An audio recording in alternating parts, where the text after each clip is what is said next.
Hi everyone, welcome back to my channel. My name is Melanie and this is Our Budget Life.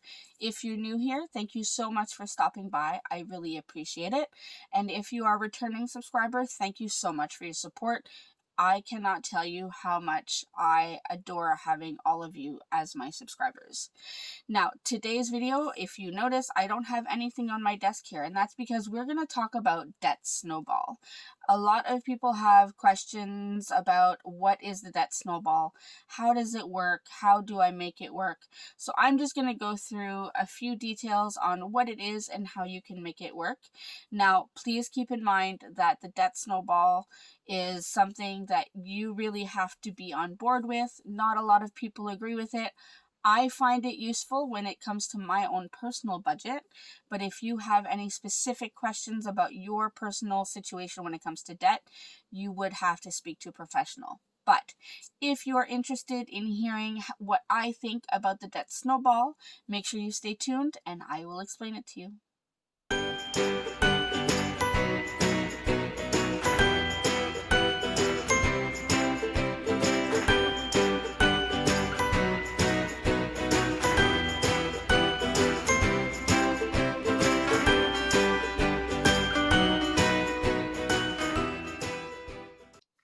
Okay, so as I said in my intro, we are going to talk about the Debt Snowball. Now, all I have here is just a Happy Planner kind of paper pad, so it has some paper.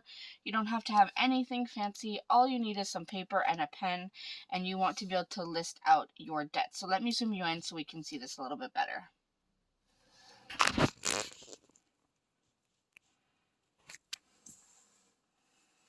Alright, so you don't have to make this all fancy. I'm just going to write debts at the top. Now, the important part of doing the Debt Snowball is to make sure that you list your debts in order from smallest to biggest. So the smallest amount to the largest amount. You don't have to worry about the interest rates, anything like that. You just need to know which one has the smallest balance to the biggest balance. So I'm just going to kind of invent some debts. So let's say you have, I don't know, let's say you have a Capital One card. And then the balance is, I don't know, let's say $1,150, okay? And then that's your smallest debt. Let's say then you have a Costco card. And let's say that one is at 2,000. We'll make it an even 2,000. Okay. Then let's say you have a student loan. I know this is a big thing in the States. A lot of you have student loans. So let's say you have a student loan and let's say we're at $7,300 left to pay. So that's our balance. And if you have a car loan, let's see, we're at $12,340. And then you have a mortgage. Now, I'm adding the mortgage, but I'm going to show you something in a minute. So, mortgage, I don't know how much houses cost in the States. Let's just say, I don't know, we'll just invent a number, $150,000. I have no idea. I don't own a house. I know where I live, houses are closer to $1 million. So I can't even imagine what a mortgage would look like for that. All right, so this is the list of my debts, my hypothetical debts. All right, and I have listed them in order from smallest to largest. Now, the mortgage here is, although it is a debt, you won't be listing this as part of your Debt Snowball. If you do follow the Dave Ramsey method and his baby steps, the mortgage is a totally separate baby step. So although I have written it here just to get an accurate picture of my debts, I will not be including this in my Debt Snowball payments. All right? So you don't have to worry about that. Now, what you want to do is, let's say Capital One, so this is your balance, and then we'll write payment. Now, this is your minimum payment. So what are you expected to pay every month? So let's say this one is $25 a month. We'll say this one is $75 a month. Let's say your student loan is $153 a month. And your car loan, let's say it's $371 a month. Okay? So these are your minimum payments that you have to pay every month. So these ones you can't really get out of it. Now, one thing about the debt snowball is, notice I haven't added the interest rate. You don't want to think about interest rate. A lot of people will start thinking, well, don't you want to pay off the debt that has the highest interest rate first? Yes, I can see why you would want to, because you don't want to waste time spending more interest than you should, right? However, when you think of it, if I were to pay off this $1,150, this $25 that is my minimum payment could then be bumped down to the Costco card, which then I'd be able to pay $100. And then once that is paid off, then I could bump that extra $100 to my student loan, which then I'd be paying $253 a month, and then so on. So once I've paid this off, then I would be paying an extra $371 plus $253 a month. So you see, that's how the snowball works. Okay, so now that we have our minimum payments listed, let's just do a quick total of those. So we have 25, 75, 153, 371. So that's $624 per month. Okay, that is what you are paying per month towards your debt. And those are the minimum payments, not even including the extra payments. Now, as I was saying, the debt snowball is, once you pay off the smallest one, you then take your minimum payment that you would have paid to the smallest one and you bump it to your next one. So let me show you. Let's pretend that we paid off this Capital One card and we are now at a balance of 0. All right, so let me just get another sheet. So we are going to write, so we'll do Capital One and we'll do balance is $0. Minimum payment was 25, but now it's 0 because we're not paying it. Okay, so then we go to our Costco card. Our Costco card was $2,000, and let's say we made our $75 payment, and just to make it easy so we're not doing a bunch of math, we won't add the interest. So we'll say that our balance is at $1,925 now. Okay, and we're on the second month. Now, our payment, our minimum payment was $75. Okay, and I now have this extra $25 that I would have paid to Capital One if I still had it. So I'm just going to do plus 25. Okay, so now we are paying $100. So that means rather than the next month, this total going down to $1,850, it will go down to $1,825. So you see, it will add up. And then let's say now we are down to 0 for both of those, and we are on, I don't know, a couple months later, we'll do our student loan. So we'll say we paid that off, and this is now at 0.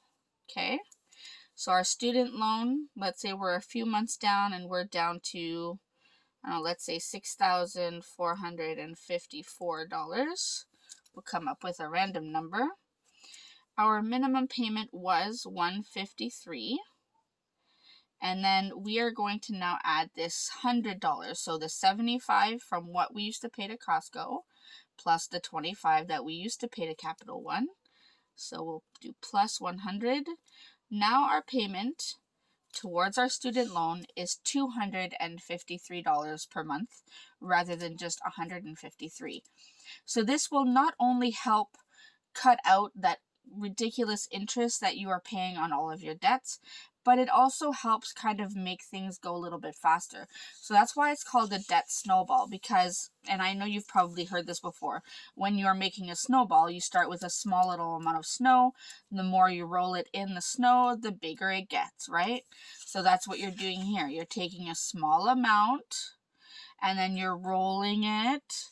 And every time you roll it over, it gets a little bit bigger, and then gets bigger, to the point where at the end, once you've paid all of this, you would be able to take the $624 and put it towards your mortgage and then start paying that off a lot faster. So I hope that that explains the debt snowball method. I know this was a rather short video, but I find it's a pretty simple concept to understand. You just have to really try to wrap your head around the fact that the interest, although painful when you're looking at it, really shouldn't play into your debt snowball method.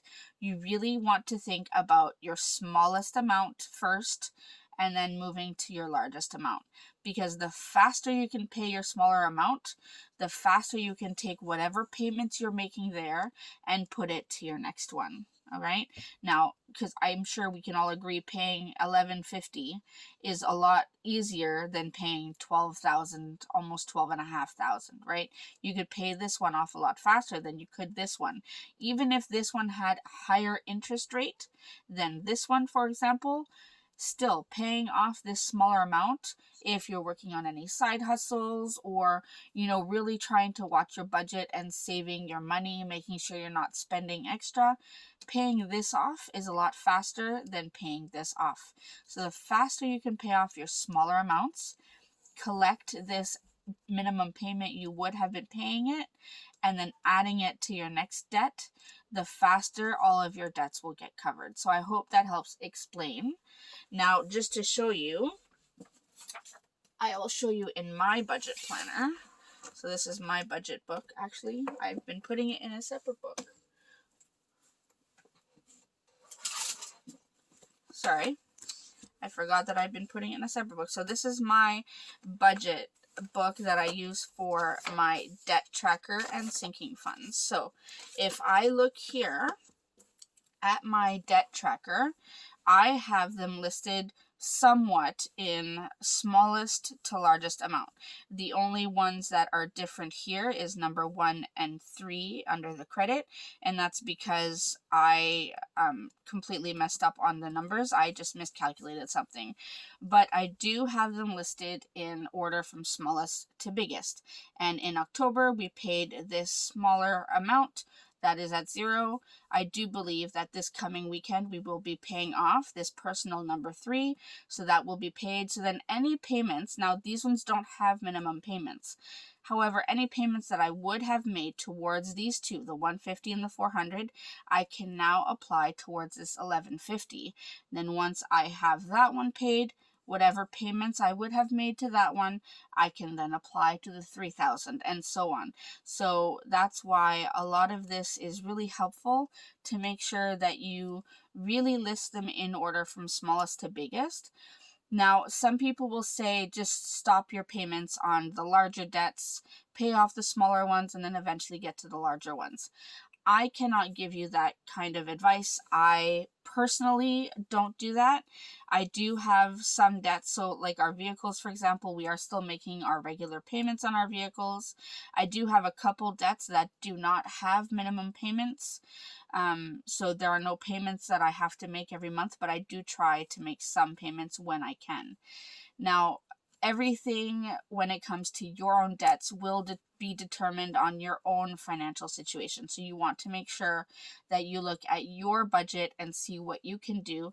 And as always, when it comes to especially debt, because you are dealing with your credit score and everything, you want to make sure that you are speaking with a professional that can help discuss your specific situation to give you some more specific advice. I'm just giving you some advice based on what I have noticed works for me and the reading I've done. So I do try to follow the Dave Ramsey method in terms of doing the debt snowball. I think that that is a very valid way of going to pay off your debts in a more manageable fashion, and I find it actually works a lot faster. So That's just my opinion. So I hope this helps explain the debt snowball method. As always, if you have any questions or comments or anything I can help you with, feel free to leave them in the comment section down below. But like I said, I'm not a professional when it comes to personal finance. If you do have questions that are more specific to your budget and your debts, I would suggest you consult a professional that can help you with your specific situation. So I hope this was helpful, and I will see you in my next video. Alright everyone, thank you so much. Bye.